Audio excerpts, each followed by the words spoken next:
Welcome to the 2025 Dialogue, a masterclass series by the HR Association of India. I am Neha Jagnani, and today we are challenging the conventional narratives around inclusion. It's not just about visible diversity, but about shifting mindsets, breaking barriers, and listening to lived truths. The theme for today is Beyond Boxes, Rethinking Inclusion in Action. And with us today is someone who champions that shift every single day. He is Sumit Agarwal, a celebrated SDG DEI ambassador and a motivational speaker, widely recognized as a LinkedIn top voice for DEI. He is known for his powerful HR insights and is deeply aligned with forums like India Diversity Forum, ISTD, and NHRDN. As the founder of the Link Tribe, Sumit uses the power of LinkedIn to help professionals connect, learn, and grow, all while advancing the DEI conversation in tangible ways. Sumit, thank you so much for joining. It's a pleasure having you. It's my pleasure to be here. Yes. Thank you so much. Thank you so much. I look forward to this exciting masterclass, Sumit. So, to begin with, my first question is that you have lived a story that challenges every box that the society tries to put us in. So, I want to know what does beyond boxes means to you personally and how it has shaped the way you lead inclusion today. Um, See, our life is centered around boxes, right? Right? The house you live in is a box. The office you work in is a box. The cubicle you work in is a box. So our life is, you know, centered around boxes. When you're supposed to pack up, when you're quitting an organization, um, they tell you pack up your boxes and then you leave, right? So everything fits in a box, right? If you look at certain faiths that have that are there, right? Our bodies are also put in a box after we die, right? Right. But beyond that, beyond boxes, are the lives that we live every day, right? And that life is shaped by something called intent, right? And the intent to impact lives around you matters a lot, right? Because I'll tell you, every moment of your life, you have the power to change somebody's heart. And that's a very important power, right? You have the power to make somebody realize their full potential. My entire life, I was told that I won't be able to do anything. I was born in 7 months. The doctor said I won't survive 10 days also. I've survived 33 years and counting, right? Um, there were well-intent um, comments about me. For example, oh my God, look at your struggles. Oh my God, look at how this courageous boy is struggling. Somebody also came up to me and told me, I am cheering for you. And the funny part was that person didn't even know me. Right? These well-intended comments do not see the limitations that they put on people. Right? When I got a 9.5 CGPA from ICFI during my MBA, it was not just about this course, it was about, that I get to decide my own story. You don't tell me what I can or cannot do. You don't tell me that what I am doing is brave or courageous. I am doing whatever other people are doing. If I walk 5 steps and if somebody else walks 5 steps, you call me a brave boy, and the other person is just, doing the same thing every day. So it's not about your well intended words. It's about, are you seeing the person beyond their limitations, beyond the boxes? So when I look at all of these, right, when I look at boxes, there's a framework called liberating structures. And in my workshops, what I do is tell people ask 9 whys. When I say 9 why, somebody tells me that person won't be able to do. He won't be able to do software development because he's blind. I say why? Then he says the person might not be able to see. I say, why not use a software? Then they say that, okay, software might be costly. I say, why? Why not use an alternative? So when you ask whys, right? 9 times you ask why, you strip it of the bare necessities, right? You come to the core of the question, right? And Yeah. that's how you do it. First, I remove the boxes, the perception the people have built around themselves and the other people have built around them. Right? That is what is needed. Oh, thank you so much, Sumit. That's such a powerful reframe. I really like how you said that we are all in the boxes all the time. What matters is what happens outside those boxes. Secondly, you mentioned about intent. So it's very critical that even well-intended comments or conversations should not they should be able to see the person behind and not just limit them to the challenges or rather limitation that they face. So wonderful, and I love the liberating framework, the 9 whys bit. Great perspective there. So my next question, Sumit, is in your experience in advising Fortune 500 companies, I want to know what are some of the common gaps that you see between the intent and action when it comes to DEI? So there are two things, right? Most of the DEI thing that is happening in India, right? Especially in the Indian MNCs and the Indian GCCs and Indian Fortune 500 companies are basically quantitative, or like it's more about qualitative. It's a qualitative thing, Okay. right? DI is a good thing to happen. DI is a good thing to be there. अच्छा लगता है. Why do you do it? Because it's the right thing to do. Because it's a good thing to do. How does it start? It starts with the memo of the CEO or the CHRO that have to be an inclusive company. It is our mission, it is our vision, and that discussion stays in the boardroom. It stays as a memo. We do DEI because, well, अच्छा लगता है, right? That's why we do DEI. It starts from the top down, where it starts from the CEO or the CHRO. Whereas I believe it should be in reverse, right?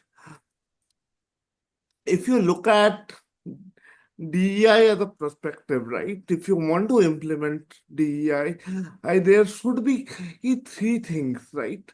Three-step transformation framework that I use. One is inclusive co-creation, right? What do I mean by inclusive co-creation? By inclusive co-creation, I mean you must have design sprints. What do I mean by design sprints? Include historically marginalized groups, right? Historically marginalized groups, include them, ask them to design something with other people, right? And include them to create this micro pilot projects, right? Now, when you create something like a micropilot project, for example, having flexible timing for neurodiverse people, right? That can be something which is a micropilot project where you can track and measure that, okay, if you allow them flexible timings and if you allow them work from home, for example, people who have autism, right? They have a lot of issues processing sensory noise, right? If they don't come to office, if they work from home, is their productivity increasing because I have given them a familiar environment to work in? You can look at all of these. You can inclusively co-design along with them, right? Second is You have to be agile and pilot, right? What do I mean by agile piloting and feedback loops? By agile piloting, I mean you have to see what's working, what's not working, right? Implement, and if 70% of people are opting in, if you have designed something and 70% of people are opting in your organization for that option, you can keep it. If 70% of people are not opting in for that option, you can go back to the drawing board and then redesign, right? So that has to be there. It has to be very agile feedback loops. And the third part is you have to have measured accountability, right? What do I mean by measured accountability? DI is not just a good thing to have.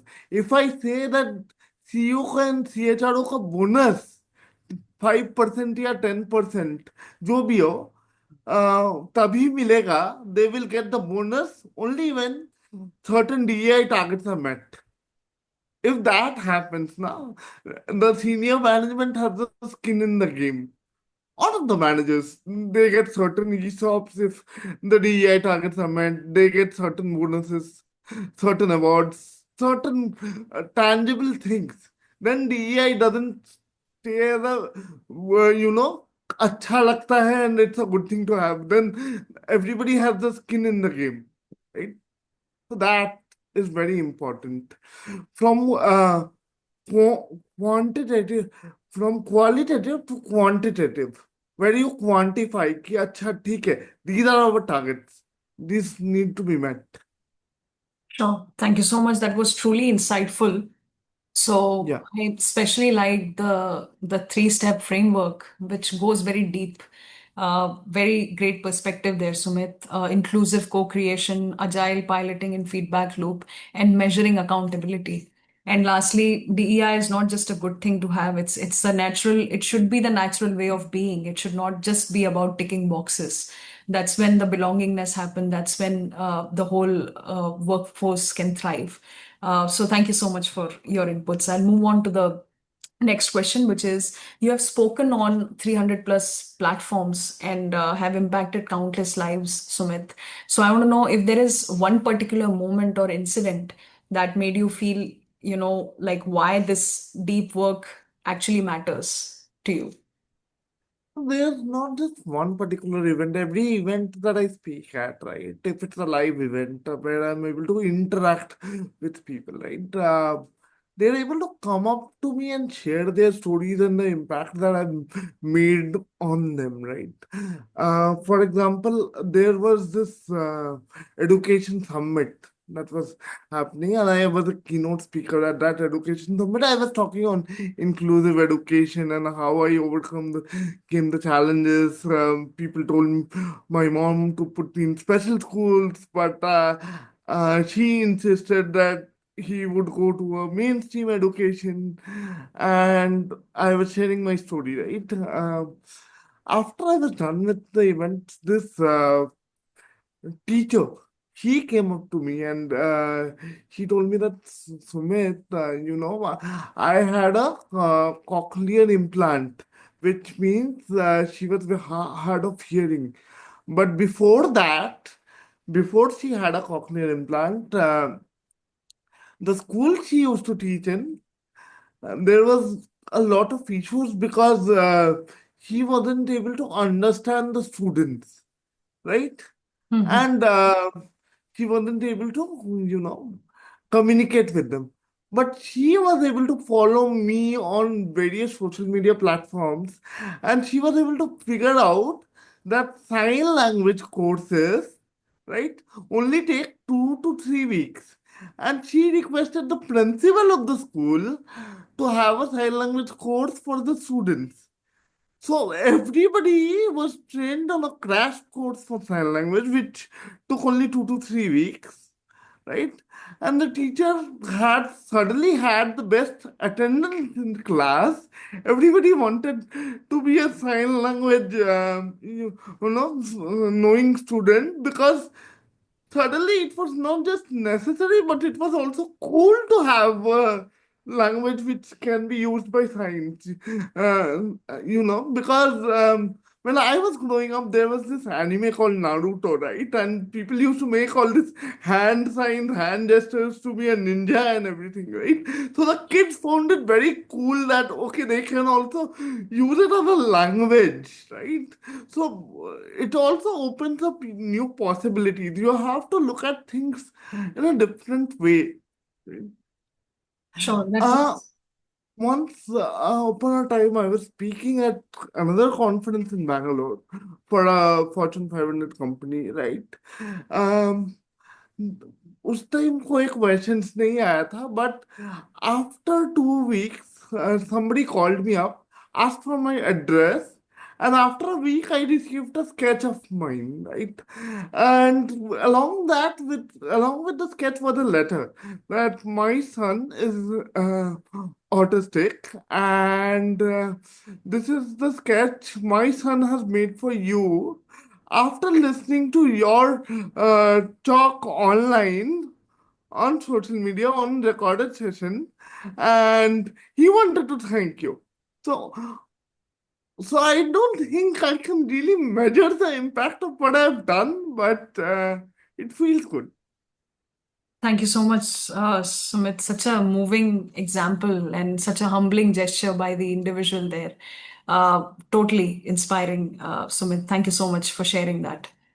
My next question, Sumit, is invisible needs are often overlooked, so how can leaders actually create environments where these needs are recognized and supported, especially those which are not being spoken about often or seen? So the first step is to understand inclusion is not just a KPI, right? Inclusion is something um, where you keep somebody in professions that are liked by them, right? If I wanted to be something and if can't be something because of my physical or mental abilities, that means I'm not being included in that profession, right?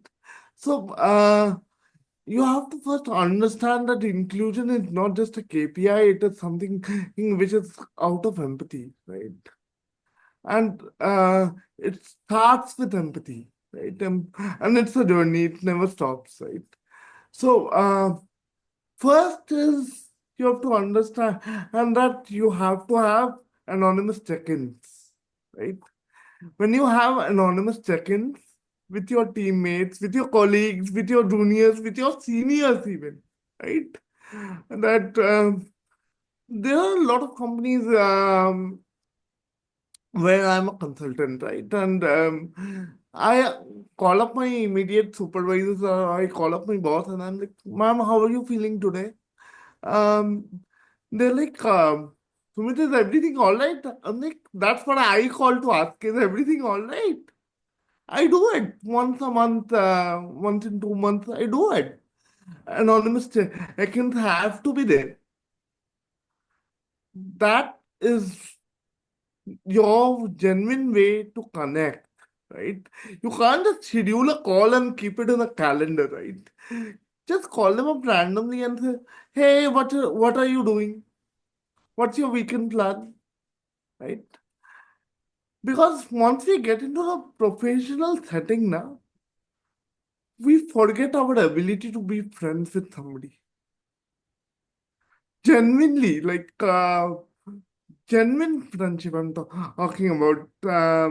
Like not corporate get-togethers and everything, right? If you have that level of, ability to connect with somebody, their emotional well-being, then you don't need these structured DEI plans or programs, honestly. Right? So one is connect with them anonymously, right? Not on meeting calls and everything, where everything is structured.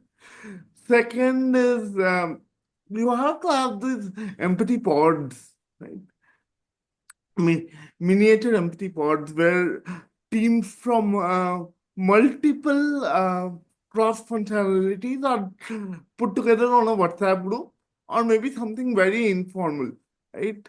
Maybe a hobbies group or maybe a, you know, something where they share a similar passion or something, right?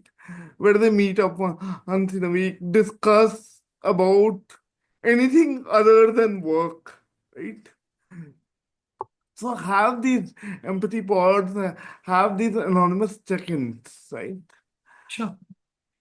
Third is you have to have these visible accommodation libraries. Disabilities can be invisible, but accommodation libraries need to be visible. What do I mean by accommodation libraries? I mean, you have to have a small place where you can keep noise cancelling headphones, where you can keep various accessibility tools, right? All of that has to be there in a place where anybody can come and take the device without asking that, okay, can I use these noise cancelling headphones? I'm having sensory issues or maybe something else. Or maybe you are not feeling good. You have these soft balls which you press when you are stressed out, right? These soft toys are there. Few days back online, I was seeing a soft toy where you hit or punch that toy when you feel frustrated, right? You have to have all of that somewhere accessible, and somebody he can just use it, right? So you have to have those visible accommodation libraries which people can use, and you have to let them know that these things are there. For example, right now we are talking, right, in this meeting. If we had switched on the closed captioning in this meeting, somebody who's not able to hear could look at the captions and make out our conversation. These are very small changes which we can do, which can further inclusion to a large extent. Sure. Thank you so much. I'll just quickly summarize beautiful points there, Sumit. Empathy pod, creating those hobby groups, something informal that makes people want to share and it shows that you care. Anonymous check-ins, beautiful point there. Last but not the least, accommodation libraries. Very natural, very beautiful answer there, Sumit. Thank you so much. So, this brings us to the last question, Sumit, which is your mission is to help 1 million people, with disabilities thrive. So, I want to know if an individual or an organization want to support this vision, what is one thing that they should start doing today, irrespective of wherever they are? See, there's a very simple three-step process for this, right? When you want to solve a problem, what do?